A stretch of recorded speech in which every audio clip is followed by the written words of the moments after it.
दोस्तों, आप सबका हमारे YouTube चैनल यांत्रिका क्लासेस 247 में हार्दिक स्वागत है। जैसा कि हम लोग ने पिछले दो क्लास देखे कि सेफ्टी क्या होती है, हाउसकीपिंग क्या होता है, 5S क्या होता है, तो आज हम लोग जो देखेंगे कि फायर क्या होता है। फायर क्या होता है। सेफ्टी चैप्टर से बहुत इंपॉर्टेंट टॉपिक है ये fire. What is fire, how many types of fire, the causes of fire, fire fighting equipment, सब इस फायर के अंतर्गत आता है। ठीक है, तो सबसे पहले जानते हैं ये फायर होती क्या है। तो फायर के अगर सीधी सीधी देखा जाए डेफिनेशन, तो फायर का मतलब होता है कि इस वायुमंडल में उपस्थित ऑक्सीजन और ईंधन के रासायनिक प्रक्रिया को फायर कहते हैं। कि रासायनिक प्रक्रिया को फायर कहते हैं। इसे क्या कहते हैं? वायुमंडल में उपस्थित ईंधन और ऑक्सीजन की रासायनिक प्रक्रिया मतलब केमिकल प्रोसेस को हम फायर कहते हैं। तो फायर उस प्रोसेस से नहीं लगती। फायर लगने के लिए सबसे फर्स्ट ऑफ ऑल जरूरी है कि जो ईंधन हो वो पर्याप्त गर्म हो। क्या हो? पर्याप्त गर्म हो। तो ईंधन जब अपने टेम्परेचर या जितनी टेम्परेचर उसको चाहिए फायर पकड़ने के लिए, उस टेम्परेचर तक अगर गर्म हो जाता है तो उस टेम्परेचर को हम लोग कहते हैं इग्निशन टेम्परेचर। क्या कहते हैं? Ignition temperature.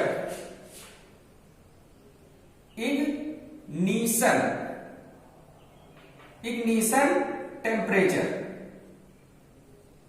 ठीक है, मतलब वायुमंडल में ईंधन ऑक्सीजन के केमिकल प्रोसेस से फायर लगती है और उस केमिकल प्रोसेस में ईंधन का पर्याप्त तापमान तक गर्म होना मतलब इग्निशन टेम्परेचर तक गर्म होना अति आवश्यक है, तभी फायर पकड़ेगी या आग लगेगी। ठीक है, इतना समझ आया।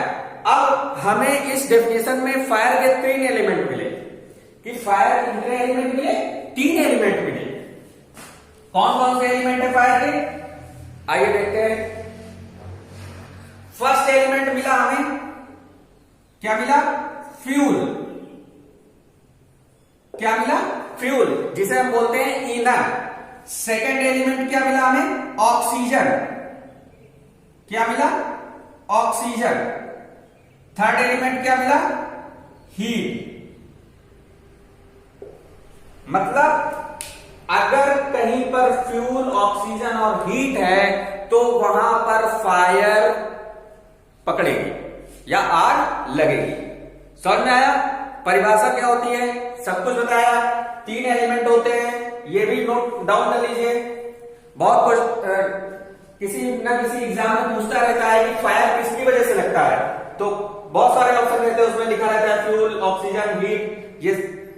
ये क्वेश्चन आ सकता है। और इग्निशन टेम्परेचर भी याद रखिएगा, जैसा कि हमने बताया कि जो ईंधन होता है, फ्यूल होता है, वो अपने आवश्यक तापमान तक जब गर्म होगा, जब फायर पॉइंट पे गर्म होगा, तो उसे हम बोलते हैं इग्निशन टेम्परेचर। समझ में? अब आगे देखते हैं कि आग लगने के कारण क्या है। आग लगने के कारण क्या है? तो आग लगने के बहुत सारे कारण होते हैं। सबसे बड़ी चीज तो अगर हम सेफ्टी को अवॉइड करेंगे तभी आग लगेगी। ठीक है, अगर सेफ्टी को फॉलो करेंगे तो आग नहीं लगेगी। तो सबसे फर्स्ट ऑफ ऑल आग लगने के कारण में पहला आता है कि जो वायर होते हैं, खुले वायर के अगर संपर्क में कोई ज्वलनशील पदार्थ आता है तब फायर पकड़ता है। तो खुले वायर के बीच अगर कोई ज्वलनशील पदार्थ आता है, उसके संपर्क में कोई ज्वलनशील पदार्थ आता है, तो उस जगह लापरवाही हुई कि नहीं हुई? सेफ्टी को अवॉइड किया कि नहीं किया? तो आग लगे। तो मतलब कि खुले वायरों के संपर्क में ज्वलनशील पदार्थों का आना आग लगने का कारण है। ठीक है, अब सेकंड नंबर आता है कि इलेक्ट्रिक उपकरणों से या उस शॉर्ट सर्किट से या उनकी खराब स्थापना से या उनके मेंटेनेंस से, अगर खराब मेंटेनेंस से अगर हम इलेक्ट्रिक उपकरण लगा रहे हैं तो सबसे पहले उनकी एक पर्टिकुलर जगह होनी चाहिए हमें एक विशेष जगह निर्धारित करना चाहिए और उन उपकरणों के पास या उन बोर्ड या उन वायरों के पास बहुत सारी सामान इकट्ठा नहीं होना देना चाहिए। और शॉर्ट सर्किट हो जाएगी। शॉर्ट सर्किट कैसे होती है? बहुत सारे वायर एक दूसरे से आपस में उलझे हुए हैं, या हैवी लोड हमने अपने जो वर्कशॉप की लाइन है वो कम लोड के लिए लगी है और हमने उस पर हैवी लोड प्रवाह कर दिया, तब भी शॉर्ट सर्किट हो सकता है और फायर लग सकती है। ठीक है।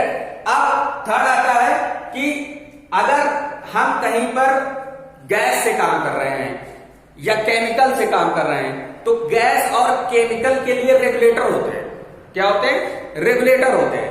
और रेगुलेटर, अगर वो रेगुलेटर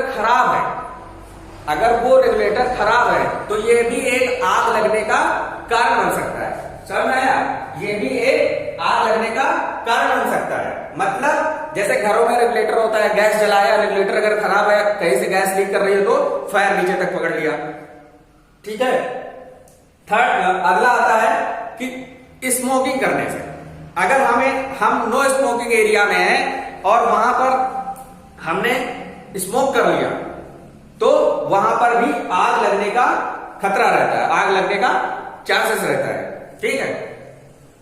अब अगला आता है कि अगर हम मशीन पे अगर वर्क कर रहे हैं और वर्क करने पर दो पार्ट आपस में रगड़ के चल रहे हैं, तो रगड़ने पर क्या होगा? अगर हम वहां पर प्रॉपर लुब्रिकेंट का प्रयोग नहीं कर रहे हैं तो रगड़ने पर हीट जनरेट होगी। हीट जनरेट होने से क्या होगी? फायर लगेगी, क्योंकि ऑक्सीजन तो है ही, फ्यूल मिल ही रहा है और वो अपना रगड़ के चल रहे हैं मैटिक पार्ट, तो उनके बीच हीट जनरेट होगी जिससे वो इग्निशन टेम्परेचर तक जाएंगे और फायर पकड़ेगी। ठीक है। तो ये सारे कारण है कि फायर के यही सब कारण होते हैं और फायर को अवॉइड करने के लिए हमें सेफ्टी फॉलो करनी चाहिए। ठीक है। अब आगे हम देखते हैं कि टाइप्स ऑफ फायर, मतलब फायर कितने टाइप की होती है। ठीक है।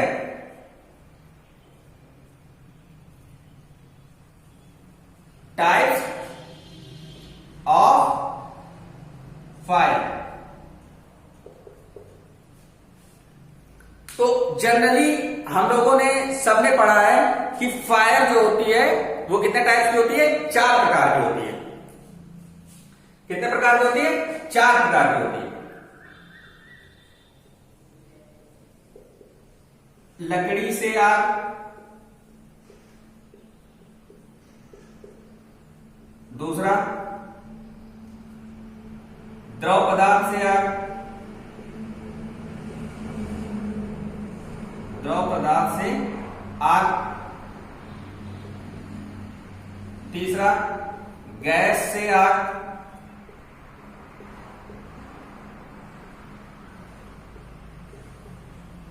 चौथा बिजली द्वारा आग, बिजली से आग। समझ गया कि हमारी जो फायर होती है वो 4 टाइप की होती है। लकड़ी द्वारा आग, द्रव पदार्थ से आग, गैस से आग और बिजली से आग। फायर कितने प्रकार की होती है? 4 प्रकार की होती है। ठीक है। अब इन जो आग हैं, जो टाइप्स हैं, इनको हम क्लास में डिवाइड करते हैं कि कौन सी फायर को किस क्लास में रखा गया है। तो सबसे फर्स्ट ऑफ ऑल आते हैं हम लकड़ी से आग। तो लकड़ी से आग को हम लोग क्लास ए फायर के नाम से जानते हैं।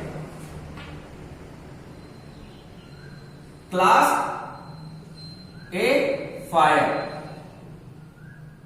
ठीक है। इसके लिए ईंधन क्या होता है? बर्निंग मटेरियल क्या होता है? बर्निंग मटेरियल जो होता है वो वुड होता है, पेपर होता है, रबर होता है, ईटीसी, मतलब और भी बर्निंग मटेरियल होते हैं। तो लकड़ी से आग जो होती है उसको हम लोग क्लास ए फायर के नाम से जानते हैं और इसके लिए burning material would, paper, rubber, कपड़े, ये सारे, इन सब में लगी आग को हम क्लास ए फायर के नाम से जानते हैं।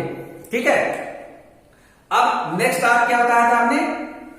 अगला बताया था कि लिक्विड द्वारा आग या तरल पदार्थ से आग। दूसरा बताया था तरल पदार्थ से आग। तरल पदार्थ से आग जो लगती है, लिक्विड से जो आग लगती है, उसको हम किस श्रेणी में रखते हैं? क्लास बी फायर में रखते हैं। किस में रखते हैं? क्लास बी फायर में। क्लास बी फायर, ठीक है, किस में रखते हैं? क्लास बी फायर में रखते हैं। ठीक, अब इसके लिए जो बर्निंग मटेरियल होता है वो पेट्रोल होता है, केरोसिन होता है, पेंट होता है, ये इसके लिए बर्निंग मटेरियल होता है। मतलब तरल पदार्थों से जो आग लगती है उसको हम क्लास बी फायर के नाम से जानते हैं। उसके लिए burning material petrol, kerosene, paint, ये सारे इसके लिए बर्निंग मटेरियल होते हैं। ठीक है, अब अगला आग आती है कि गैस द्वारा आग। क्या आती है? गैस द्वारा आग।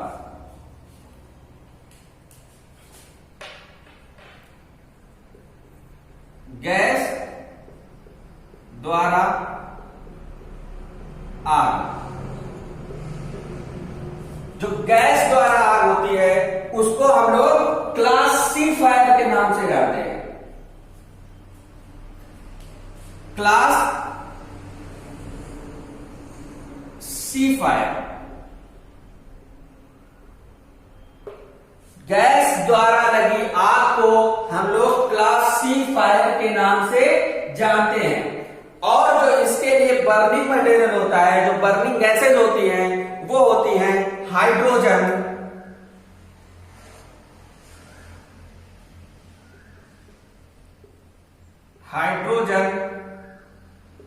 Butane, methane,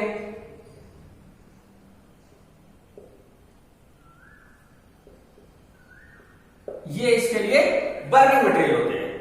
hydrogen, butane, methane. ठीक है, तो गैस द्वारा लगी आग को हम लोग क्लास सी फायर के नाम से जानते हैं और इसका जो बर्निंग मटेरियल होता है हाइड्रोजन, ब्यूटेन, मीथेन आदि होता है। ठीक है, अब अगली आग क्या है? बिजली के द्वारा आग।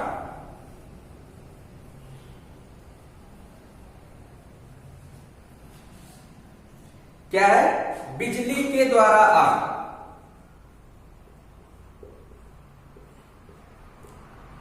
बिजली के द्वारा आग। ठीक, तो जो बिजली के द्वारा आग होती है उसको हम लोग क्लास डी फायर के नाम से जानते हैं। Class D fire. बिजली के द्वारा लगी आग को हम लोग क्लास डी फायर के नाम से जानते हैं और इसमें मैग्नीशियम, पोटेशियम, एल्युमिनियम, ये सारे बर्निंग मटेरियल होते हैं। मैग्नीशियम, पोटेशियम और एल्युमिनियम, ये सारे क्या होते हैं? बर्निंग मटेरियल होते हैं। ठीक है, तो हम लोगों ने देखा कि आग कितने प्रकार की होती है? 4 प्रकार की। लकड़ी के द्वारा आग, तरल पदार्थ के द्वारा आग, गैस के द्वारा आग और बिजली के उपकरण के द्वारा आग। और हम लोगों ने यह भी देखा कि हर एक आग को किस क्लास में डिवाइड किया गया है, किस क्लास में बांटा गया है। तो लकड़ी की आग को क्लास ए फायर और द्रव पदार्थ द्वारा लगी आग को क्लास बी फायर, गैस द्वारा लगी आग को क्लास सी फायर और बिजली के उपकरण द्वारा लगी आग को क्लास डी फायर के नाम से जानते हैं।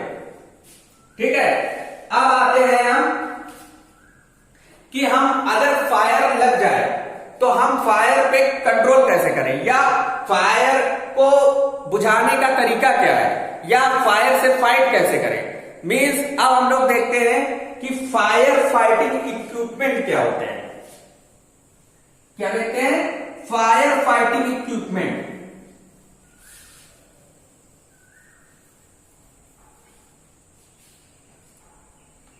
अब अगला जो हमारा लोग का है वो है फायर फाइटिंग इक्विपमेंट। फायर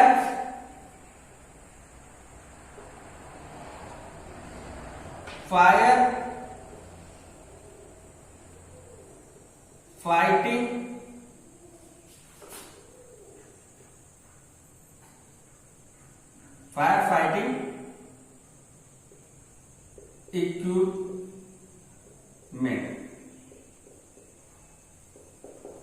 ठीक है। अब चाहे घर में आग लगी हो या वर्कशॉप में आग लगी हो, कहीं पर भी आग लगी हो, तो आग से लड़ने के तरीके भी होते हैं कि हम किस प्रकार से आग को काबू करें। और आग भी बड़ी भी आग हो सकती है, छोटी जगह में भी आग हो सकती है, जिसको हम लोग काबू कर सकते हैं। और ज्यादा बड़े में आग लगी हो तो उसको हम लोग काबू नहीं कर सकते, उसके लिए क्या बुलाते हैं? फायर टीम आती है जो आग पर काबू करती है। तो फायर फाइटिंग इक्विपमेंट में सबसे पहला नंबर पे आता है कि रेत से भरी बाल्टी। रेत से भरी बाल्टी।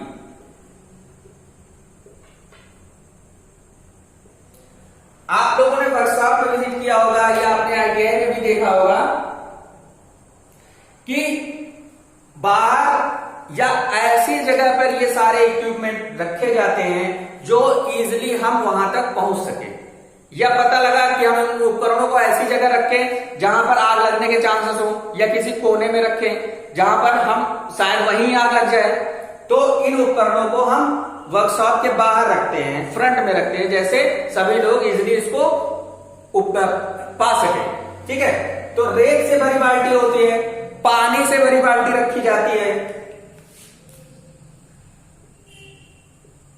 पानी से भरी बाल्टी। ये सारे जो चीजें हैं जो बता रहे हैं, ये फायर फाइटिंग इक्विपमेंट के अंतर्गत आती है। रेत से भरी बाल्टी। रेत से भरी बाल्टी मतलब उससे क्या फायर फाइट करेंगे? फायर से हमें क्या रिमूव करना होता है? 3 एलिमेंट होते हैं, ऑक्सीजन, फ्यूल और हीट। अगर उन तीनों में हम कोई भी एक एलिमेंट रिमूव कर देते हैं तो वहां पर फायर खत्म हो जाती है। ऑक्सीजन रिमूव कर सको तो ऑक्सीजन रिमूव कर दो, कोई बर्निंग मटेरियल पड़ा है उसको अगर रिमूव कर सको तो उसको रिमूव कर दो, या फिर हीट को अगर रिमूव कर सको तो हीट रिमूव कर दो, तो वहां पर फायर खत्म हो जाएगी, नेग्लेक्ट हो जाएगी फायर वहां पे। ठीक है। पानी से भरी बाल्टी। अब थर्ड नंबर पे आते हैं स्प्रिंकलर। स्प्रिंकलर। स्प्रिंकलर्स क्या होता है? रेत से भरी बाल्टी समझ में आ गई, पानी से भरी बाल्टी समझ में आ गई, और ये स्प्रिंकलर्स क्या होते हैं? स्प्रिंकलर्स भी एक फायर फाइटिंग इक्विपमेंट होता है जिनके डिफरेंट कलर कोड होते हैं। हर प्रकार की आग के लिए अलग अलग कलर कोड में ये लगाए जाते हैं, एक फव्वारे के रूप में होते हैं। ठीक है। तो स्प्रिंकलर का काम क्या होता है कि वर्कशॉप के अंदर या किसी भी बड़े बड़े होटलों के अंदर, रेस्टोरेंट के अंदर आपने देखा होगा ऊपर से एक पाइपलाइन गई है रेड कलर की, उसमें छोटे छोटे इक्विपमेंट लगे होते हैं। ठीक है। वो स्प्रिंकलर कहलाते हैं। तो स्प्रिंकलर में नीचे एक प्लेट लगी होती है, ऊपर एक ग्लास की ट्यूब होती है। ठीक है। तो जब फायर होता है और फायर अलार्म बजता है तो वो जो ट्यूब होती है वो वहां से रिमूव हो जाती है, हट जाती है, टूट जाती है, और जहां से वो ट्यूब लगी होती है वहीं से ही पानी आता हुआ फायर पे पड़ता है और फायर पे पानी जो पड़ता है उसके भी अकॉर्डिंग टू फायर होता है। कहीं पे स्प्रे टाइप का पानी पड़ता है, कहीं पे तेज बूंदे टाइप का पानी पड़ता है, कहीं पे फुवारे टाइप का पानी पड़ता है। तो ये स्प्रिंकलर जो है इसमें मेनली पानी ही निकलता है। ठीक है, अब अगला आता है चौथा number, fire extinguisher. Fire extinguisher.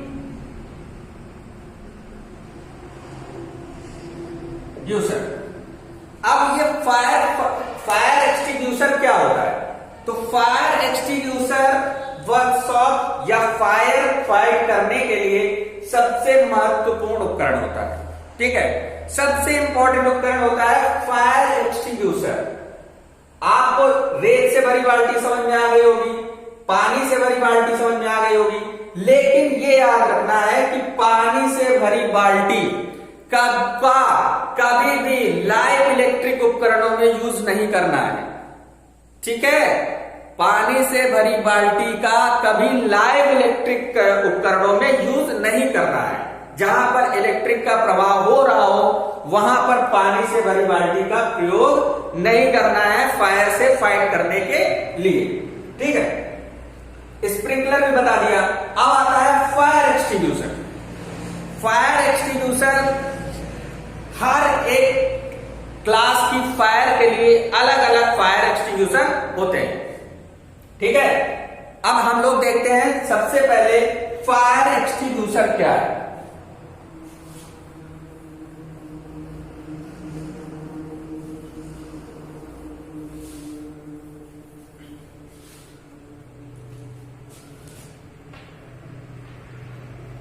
Fire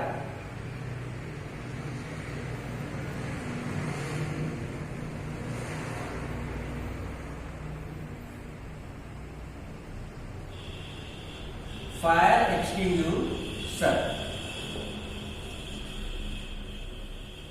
ठीक है, देखो यहां पर विभिन्न प्रकार की क्लास की आग पाई जाती होती है। लकड़ी द्वारा आग, तेल द्वारा आग, गैस द्वारा आग और बिजली के उपकरणों द्वारा आग। तो हर एक प्रकार की आग के लिए अलग अलग फायर एक्सटिंग्यूशर होता है। ठीक है, हर एक प्रकार की आग के लिए अलग अलग फायर एक्सटिंग्यूशर होता है। तो हम लोग देखते हैं सबसे पहला फायर एक्सटिंग्यूशर क्या होता है। फायर एक्सटिंग्यूशर देख रहे हैं, water field fire extinguisher, soda acid fire extinguisher, foam fire extinguisher, dry powder extinguisher और सीटीसी एक्सटिंग्यूशर। तो सबसे फर्स्ट हम लोग देखते हैं water field extinguisher.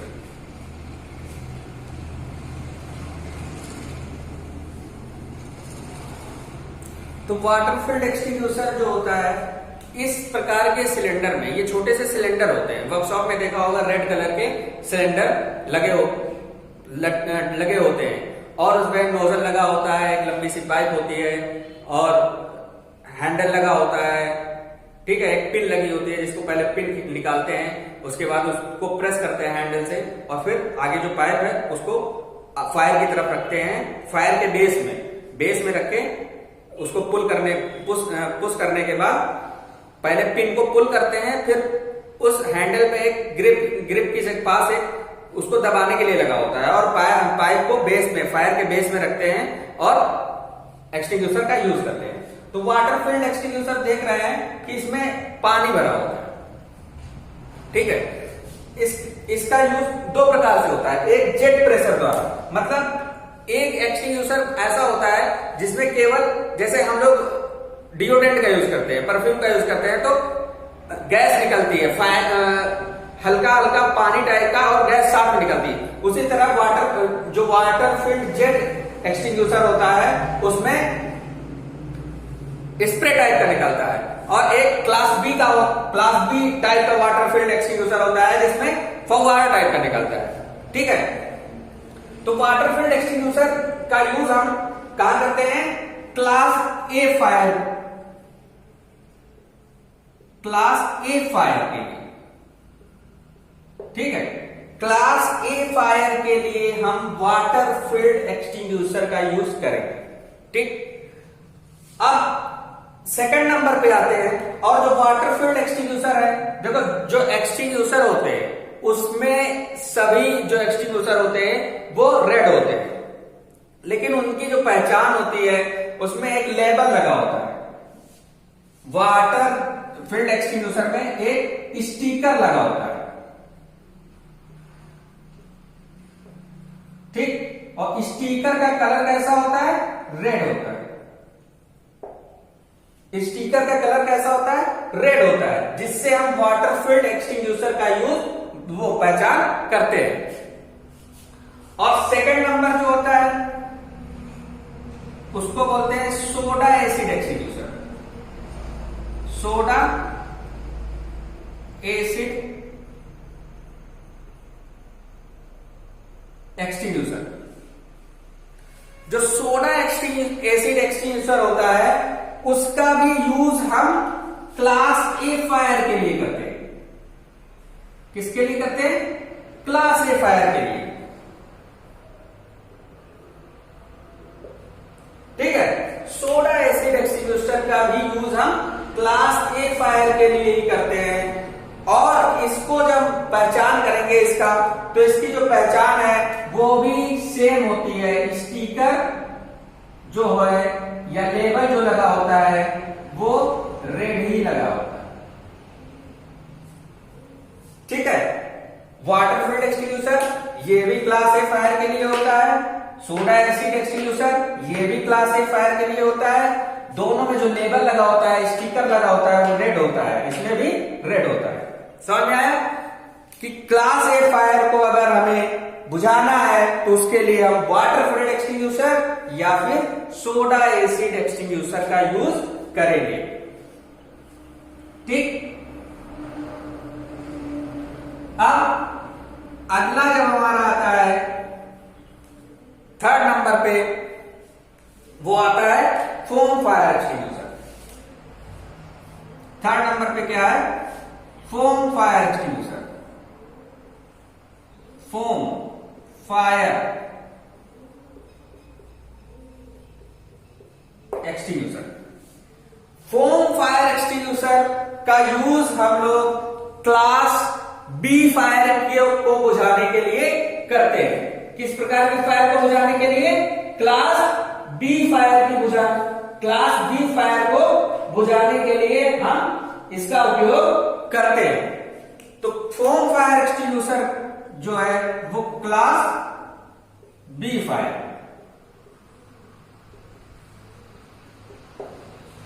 Foam fire extinguisher का यूज हम क्लास बी फायर को बुझाने के लिए करते हैं। और जो इसका लेबल होगा, जो इसका कलर होगा, स्टिकर होगा, जो इसमें स्टिकर लगा होता है पहचान के लिए, वो क्रीम कलर का होगा। किस कलर का होगा? क्रीम कलर का होगा।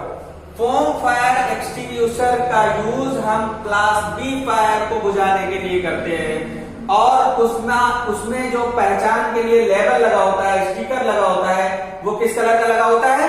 क्रीम कलर का लगा होता है। अब क्लास बी फायर को बुझाने के लिए एक और एक्सटिंग्यूशर आता है जिसको कहते हैं कार्बन डाइऑक्साइड एक्सटिंग्यूशर या CO2 फायर एक्सटिंग्यूशर। क्या होता है? CO2 fire extinguisher. CO2 fire extinguisher जो होता है, इसका भी यूज हम क्लास बी फायर के लिए करते हैं। क्लास बी फायर के लिए करते हैं। और जो इसकी पहचान है, जो इसमें स्टिकर लगा होता है, उसका कलर ब्लैक होता है। जो स्टिकर लगा होता है या लेबल लगा होता है, उसका कलर कैसा होता है? ब्लैक होता है। समझ आया? वाटर फील्ड एक्सटिंग्यूशर क्लास ए फायर को बुझाने के लिए sticker red, soda acid extinguisher class ए फायर को बुझाने के लिए उसमें भी sticker red. Foam fire extinguisher उसका प्रयोग क्लास बी फायर को बुझाने के लिए करते हैं, स्टिकर क्रीम कलर का होता है, या जो उसमें लेबल होता है पहचान के लिए वो क्रीम कलर का होता है। चौथा होता है CO2 फायर एक्सटिंग्विशर, इसका भी प्रयोग हम क्लास बी फायर को बुझाने के लिए करते हैं, और जो स्टिकर होता है इसमें या पहचान के लिए जो लेबल लगा होता है वो किस कलर का होता है, ब्लैक कलर का होता है।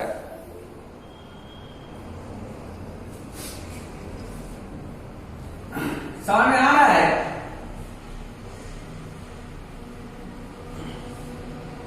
अब आते हैं अगला हमने बताया था dry powder. Dry powder extinguisher. Dry powder extinguisher का यूज हम लोग किसमें करते हैं, गैस से लगी हुई आग को बुझाने के लिए।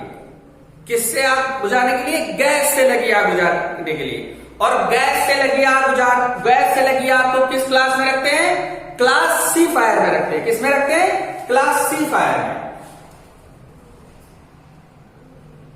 Class C fire. तो ड्राई पाउडर जो होता है उसका यूज हम लोग क्लास सी फायर की आग को बुझाने के लिए करते हैं, या फिर कह लें कि गैसों द्वारा लगी आग को बुझाने के लिए इसका यूज करते हैं। अब इसका आइडेंटिफिकेशन मार्क क्या होगा, या आइडेंटिफाई कैसे करेंगे कि ये ड्राई पाउडर है, तो इसके लिए भी एक लेबल लगा होता है, इसमें स्टिकर लगा होता है। कैसा स्टिकर लगा होता है, ब्लू कलर का स्टिकर लगा होता है। कैसा स्टिकर लगा होता है, ब्लू कलर का स्टिकर लगा होता है। ड्राई पाउडर एक्सटिंग्विशर का को हम क्लास सी फायर के बुझाने के लिए करते हैं। क्लास सी फायर जो होती है वो गैस द्वारा लगी आग होती है, और इसका जो आइडेंटिफिकेशन लेबल होता है, स्टिकर होता है, वो ब्लू कलर का होता है, जिससे हम पहचान करेंगे कि ये ड्राई पाउडर एक्सटिंग्विशर है। अब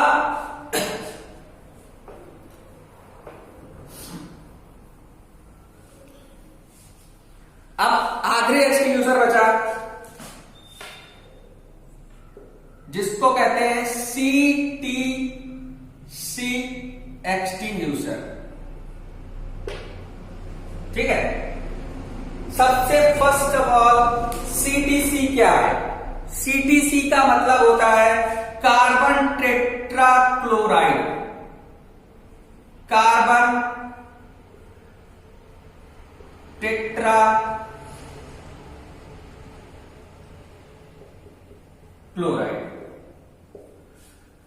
कार्बन टेट्राक्लोराइड ये CTC का फुल फॉर्म है। ठीक, अब इस CTC एक्सटिंग्विशर को हम एक दूसरे नाम से भी जानते हैं, जिसको हम कहते हैं हैलन एक्सटिंग्विशर। क्या कहते हैं,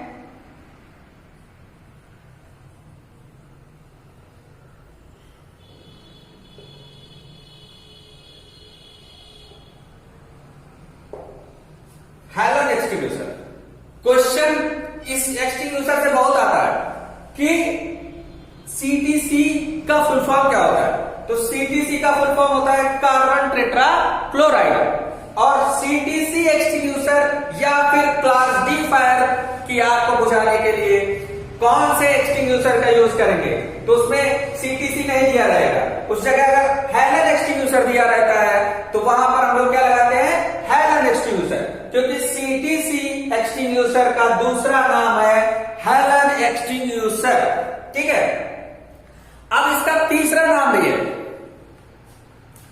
जो इसका जो तीसरा नाम है वो है, इसको कहते हैं BCF।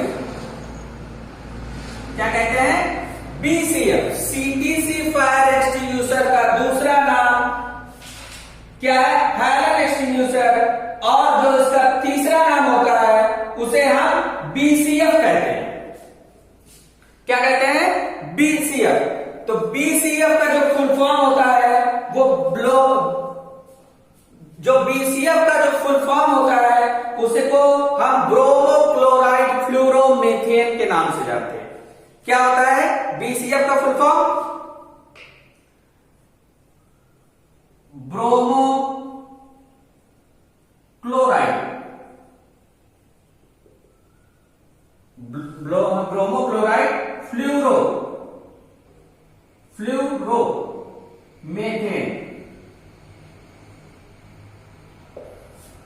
क्या होता है BCF का full form? Bromo chloride fluoromethane. 3 नाम होगा, इसे देख लीजिए। CTC फायर एक्सटिंग्विशर का फुल फॉर्म होता है कार्बन टेट्रा क्लोराइड, और इसका जो सेकंड नाम होता है वो हैलन एक्सटिंग्विशर होता है, और जो इसका थर्ड नाम होता है वो होता है BCF। कभी कभी आंसर ये हैलन ना देके CTC ना देके BCF लिखा होता है, BCF ना लिख के ब्रोमो क्लोराइड फ्लोरोमीथेन लिख दिया होता है। तो ये BCF का फुल फॉर्म भी पता होना चाहिए, CTC का फुल फॉर्म भी पता होना चाहिए, और CTC एक्सटिंग्विशर का दूसरा नाम और तीसरा नाम भी पता होना चाहिए। और इस टाइप के एक्सटिंग्विशर का यूज हम किसके लिए करते हैं? इस टाइप के एक्सटिंग्विशर का यूज हम क्लास D फायर, किसके लिए? क्लास D फायर के लिए करते हैं। CTC फायर एक्सटिंग्विशर का यूज क्लास D फायर के लिए करते हैं। अगर ना पूछता है, ये नहीं पूछता है कि ये पूछ ले कि बिजली द्वारा लगी आग को किस उपकरण द्वारा कंट्रोल करेंगे, या किस उपकरण किस एक्सटिंग्विशर द्वारा बुझाएंगे, तो CTC एक्सटिंग्विशर होगा, या फिर हैलन एक्सटिंग्विशर होगा, या फिर BCF एक्सटिंग्विशर होगा। ये तीनों नाम एक ही होते हैं, ठीक है। अब जैसे सभी एक्सटिंग्विशर में एक लेबल लगा होता है पहचान के लिए, आइडेंटिफाई के लिए एक लेबल लगा होता है, इसमें भी एक स्टिकर लगा होता है, ठीक है। किस कलर का होता है? येलो कलर का होता है। इसका जो स्टिकर होगा वो किस कलर का होगा? येलो कलर का होगा। तो फायर एक्सटिंग्विशर समझ में आ गया। सारे टाइप्स के फायर एक्सटिंग्विशर बता दिए। क्लास A फायर के लिए वाटर फील्ड एक्सटिंग्विशर या soda acid extinguisher, class B fire के लिए फोम फायर एक्सटिंग्विशर या CO2 extinguisher, class C fire के लिए ड्राई पाउडर केमिकल एक्सटिंग्विशर या dry powder extinguisher, class D fire के लिए CTC एक्सटिंग्विशर या उसका दूसरा नाम है हैलन एक्सटिंग्विशर, या फिर उसका अन्य तीसरा नाम है BCF या ब्रोमो क्लोराइड फ्लोरोमीथेन एक्सटिंग्विशर का यूज करेंगे। ये हो गए फायर से लड़ने के साधन। ये हम लोग की ये जो थर्ड क्लास है, ठीक है, ये हम लोगों ने थर्ड क्लास लिया है आर का, फायर का, कि फायर क्या होती है। फर्स्ट क्लास में हम लोगों ने देखा सेफ्टी क्या होती है, सेकंड क्लास में देखा कि हाउस कीपिंग क्या होता है, फायर्स क्या होता है, और थर्ड क्लास में देख रहे हैं फायर क्या होता है। सेफ्टी चैप्टर से इन्हीं 3 टॉपिक से क्वेश्चन मोस्टली पूछे जाते हैं, इन्हीं 3 टॉपिक से मोस्टली क्वेश्चन पूछे जाते हैं। अगला इसका जो टॉपिक है वो प्राथमिक चिकित्सा है, फर्स्ट एड है। तो फर्स्ट एड से जो क्वेश्चन पूछे जाएंगे, ये जब हम अभी ये चैप्टर खत्म कर लेंगे, उसके बाद हम इसके आपको 50 MCQ सॉल्व कराएंगे, 50 MCQ सॉल्व होंगे, तब उसमें हम फर्स्ट एड के जितने क्वेश्चन पूछे जाते हैं, जितने क्वेश्चन बन सकते हैं, वो सारे ऐड कर लेंगे और उन्हीं MCQ में कवर करा देंगे, ठीक है। और ज्यादा से ज्यादा आप लोग हमारी वीडियो को देखिए, लाइक करिए, शेयर करिए, कमेंट करिए, और जो कमियां हो उनको बताइए, जिससे हम उन कमियों को दूर करें। हमारा मेन मकसद है कि जो CTI कर रहे हैं स्टूडेंट है, ITI कर रहे हैं स्टूडेंट, या किसी भी जॉब की तैयारी कर रहे हैं, इसरो हो, बेल हो, HL हो, DRDO हो, ऑर्डिनेंस फैक्ट्री हो, कोई भी टेक्निकल फील्ड का स्टूडेंट हो, उसका फुल्ली कॉन्सेप्ट क्लियर कराना। इसीलिए हम लोगों ने फर्स्ट चैप्टर से स्टार्ट किया है कि सेफ्टी क्या होती है, हाउस कीपिंग क्या होती है, 5S क्या होते हैं, फायर क्या होते हैं। ये हम लोगों का सेफ्टी चैप्टर का लास्ट वीडियो है, और इसको प्लीज ज्यादा से ज्यादा सब्सक्राइब करिए, कमेंट करिए, शेयर करिए और लाइक करिए। Thank you.